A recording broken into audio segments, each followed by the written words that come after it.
കൊല്ലം radio വാർത്താ പ്രക്ഷേപണം 2025 December 8 തിങ്കൾ. നമസ്കാരം. കൊല്ലം റേഡിയോയിലേക്ക് സ്വാഗതം. തിങ്കളാഴ്ചത്തെ പ്രധാന വാർത്തകളിലേക്ക്. ഇന്ന് 2025 ഡിസംബർ 8. പ്രധാന കേരള വാർത്തകൾ. കേരളം ഉറ്റുനോക്കുന്ന നടി ആക്രമിക്കപ്പെട്ട കേസിൽ ഇന്ന് വിധി വരും. വർഷങ്ങൾ നീണ്ട നിയമ പോരാട്ടത്തിനൊടുവിൽ എറണാകുളം പ്രിൻസിപ്പൽ സെഷൻസ് കോടതിയാണ് ഇന്ന് വിധി പറയുക. നടൻ ദിലീപ് 8ാം പ്രതിയായ കേസിൽ രാവിലെ 11 മണിക്കാണ് നടപടികൾ തുടങ്ങുന്നത്. കേസിൽ വിധി വരാനിരിക്കെ അതിജീവിതയ്ക്ക് പൂർണ്ണ ഐക്യദാർഢ്യം പ്രഖ്യാപിച്ചിരിക്കുകയാണ് വിമൺ ഇൻ സിനിമ കളക്ടീവ്. നിയമ സംവിധാനത്തിലുള്ള വിശ്വാസം കൈവിടാതെ അതിജീവിത കാണിച്ച ധൈര്യവും പ്രതിരോധശേഷിയും സമാനതകളില്ലാത്തതാണെന്ന് WCC സാമൂഹ്യമാധ്യമ കുറിപ്പിലൂടെ അറിയിച്ചു. ലൈംഗിക പീഡന കേസിൽ ഒളിവില് കഴിയുന്ന പാലക്കാട് MLA രാഹുൽ മാങ്കൂട്ടത്തിലിനും ഇന്ന് നിർണായക ദിവസമാണ്. രാഹുലിനെതിരായ 2ാമത്തെ ബലാത്സംഗ കേസിൽ മുൻകൂർ ജാമ്യാപേക്ഷ തിരുവനന്തപുരം പ്രിൻസിപ്പൽ സെഷൻസ് കോടതി ഇന്ന് പരിഗണിക്കും. അതേസമയം ഒളിവിലുള്ള രാഹുലിനെ കണ്ടെത്താൻ ക്രൈംബ്രാഞ്ച് പുതിയ സംഘത്തെ നിയോഗിച്ചിട്ടുണ്ട്. ഒളിവില് കഴിയാൻ രാഹുലിനെ സഹായിച്ച ജോസ്, റെക്സ് എന്നിവരെ ബംഗളൂരുവിൽ നിന്ന് പോലീസ് അറസ്റ്റ് ചെയ്തു. രാഷ്ട്രീയ വിശേഷങ്ങൾ.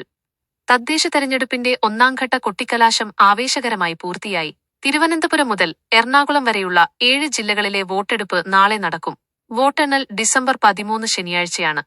ശബരിമലയിലെ സ്വർണ്ണക്കൊള്ളയുമായി ബന്ധപ്പെട്ട് SITക്ക് രമേശ് ചെന്നിത്തല കത്തയച്ചിരിക്കുകയാണ്. പുരാവസ്തു കള്ളക്കടത്ത് സംഘത്തിന്റെ ബന്ധം അന്വേഷിക്കണമെന്നും 500 കോടിയുടെ ഇടപാട് നടന്നെന്നുമാണ് കത്തിലെ ആരോപണം. കൂടുതൽ വിവരങ്ങൾ വെളിപ്പെടുത്താൻ താൻ തയ്യാറാണെന്നും അദ്ദേഹം കത്തിൽ അറിയിച്ചു. എന്നാൽ ശബരിമല സ്വർണ്ണക്കൊള്ളക്കേസ് ഹൈക്കോടതി ഇടപെടലിലാണ് നടക്കുന്നതെന്നും അതിനാൽ അന്വേഷണത്തിൽ അവകാശവാദം ഉന്നയിക്കാൻ മുഖ്യമന്ത്രിക്ക് അവകാശമില്ലെന്നും പ്രതിപക്ഷ നേതാവ് VD സതീശൻ തിരിച്ചടിച്ചു. ജമാഅത്തെ ഇസ്ലാമി ബന്ധത്തെച്ചൊല്ലിയുള്ള വാക്ക് പോരു തുടരുകയാണ്. ജമാഅത്ത് നേതാക്കളുമായി താൻ ചർച്ച നടത്തിയിട്ടുണ്ടെന്ന് മുഖ്യമന്ത്രി പിണറായി വിജയൻ സമ്മതിച്ചെങ്കിലും കൂട്ടുകെട്ട് ഉണ്ടായിട്ടില്ലെന്ന് പറഞ്ഞു. എന്നാൽ മുഖ്യമന്ത്രിയുടെ ചർച്ച വോട്ടിനു വേണ്ടി തന്നെയായിരുന്നുവെന്ന് ജമാഅത്തെ ഇസ്ലാമി സംസ്ഥാന സെക്രട്ടറി ഷിഹാബ് പുക്കോട്ടൂർ വ്യക്തമാക്കി.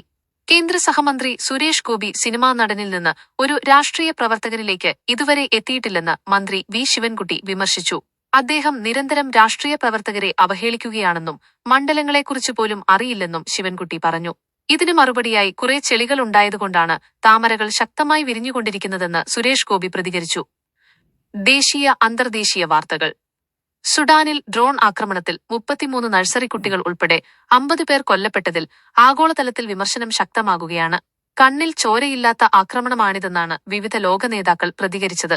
US യുക്രൈനിനു നൽകുന്ന പിന്തുണ അവസാനിപ്പിക്കാൻ സാധ്യതയുണ്ടെന്ന് US പ്രസിഡന്റ് ഡൊണാൾഡ് ട്രംപിന്റെ മൂത്ത മകൻ ഡൊണാൾഡ് ട്രംപ് ജൂനിയർ അഭിപ്രായപ്പെട്ടു. ഗോവയിലെ അർപ്പോറയിലുള്ള നിശാക്ലബിലുണ്ടായ തീപിടിത്തവുമായി ബന്ധപ്പെട്ട് 4 പേരെ അറസ്റ്റ് ചെയ്തു. പരിപാടി നടക്കുന്നിടത്ത് പടക്കം പൊട്ടിച്ചതാണ് തീപിടിത്തത്തിന് കാരണമായതെന്നാണ് പ്രാഥമിക നിഗമനം. യാത്രാ വിവരങ്ങൾ. വിമാനയാത്രാ പ്രശ്നങ്ങൾക്ക് ഉടൻ പരിഹാരമായേക്കും. ഇൻഡിഗോയുടെ യാത്രാ പ്രതിസന്ധി ബുധനാഴ്ചയോടെ പൂർണ്ണമായും പരിഹരിക്കുമെന്ന് എയർലൈൻസ് അറിയിച്ചു. കണക്കുകൂട്ടലുകൾ പിഴച്ചെന്ന് ഇൻഡിഗോ CEO പീറ്റർ എൽബേഴ്സ് കുറ്റസമ്മതം നടത്തി. വിമാന സർവീസ് തടസ്സപ്പെട്ട യാത്രക്കാർക്ക് തിരികെ നൽകാനുള്ള 610 കോടി രൂപയുടെ റീഫണ്ട് ഇൻഡിഗോ എയർലൈൻസ് നൽകി. കായിക ലോകം.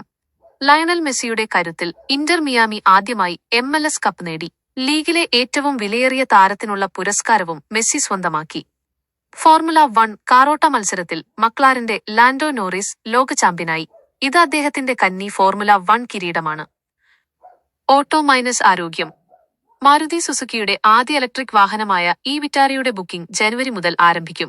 ഈ വാഹനം പരമാവധി 543 കിലോമീറ്റർ ദൂരപരിധി വാഗ്ദാനം ചെയ്യുന്നു. അത്താഴം കഴിക്കുമ്പോൾ ചില കാര്യങ്ങൾ ശ്രദ്ധിക്കുന്നത് ദഹനത്തെയും ഉറക്കത്തെയും മെച്ചപ്പെടുത്തും. വൈകുന്നേരം 7 മണിക്ക് മുൻപ് അത്താഴം കഴിക്കുന്നതും എളുപ്പത്തിൽ ദഹിക്കുന്ന ലഘുഭക്ഷണം തിരഞ്ഞെടുക്കുന്നതും നല്ലതാണ്. വാർത്താ പ്രക്ഷേപണം ഇവിടെ പൂർണ്ണമാകുന്നു. കൂടുതൽ വിവരങ്ങളുമായി വീണ്ടും കാണാം. ശുഭദിനം.